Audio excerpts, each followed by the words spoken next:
For me, it's less about what's more important and more about which I should focus on first. In my opinion, both are equally important, but my mindset informs how I set and execute my goals. This is something I've been learning and adapting in real time. So, as I elevate in both my mental and spiritual health, I've learned that mindset deflects outside opinions, projections, negative self talk, and any other tests of will designed to keep you small. So, if the mindset is on point, you don't waver in your truth for anybody or anything, and you believe you can do anything, you will because you believe it. And universal law, fun fact, will make sure you achieve it.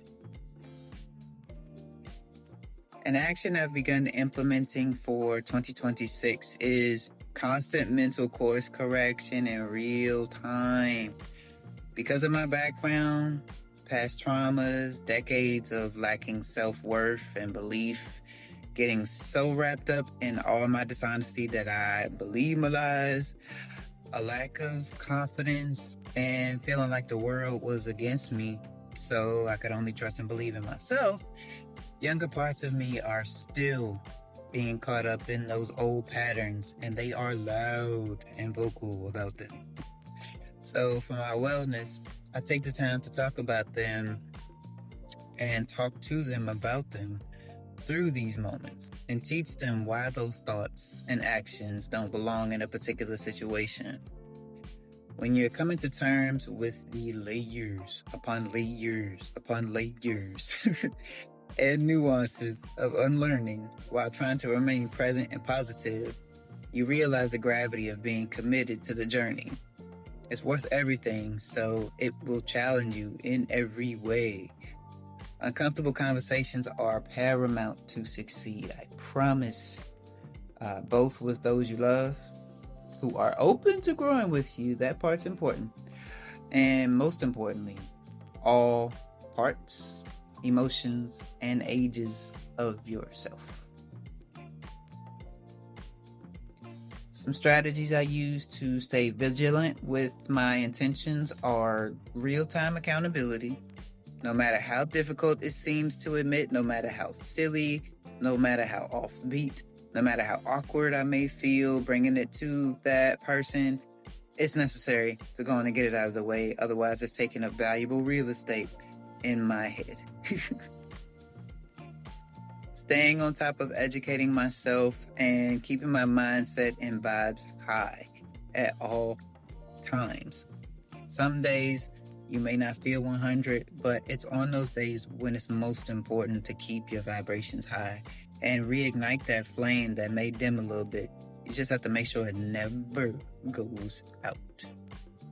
Or relight it if it has.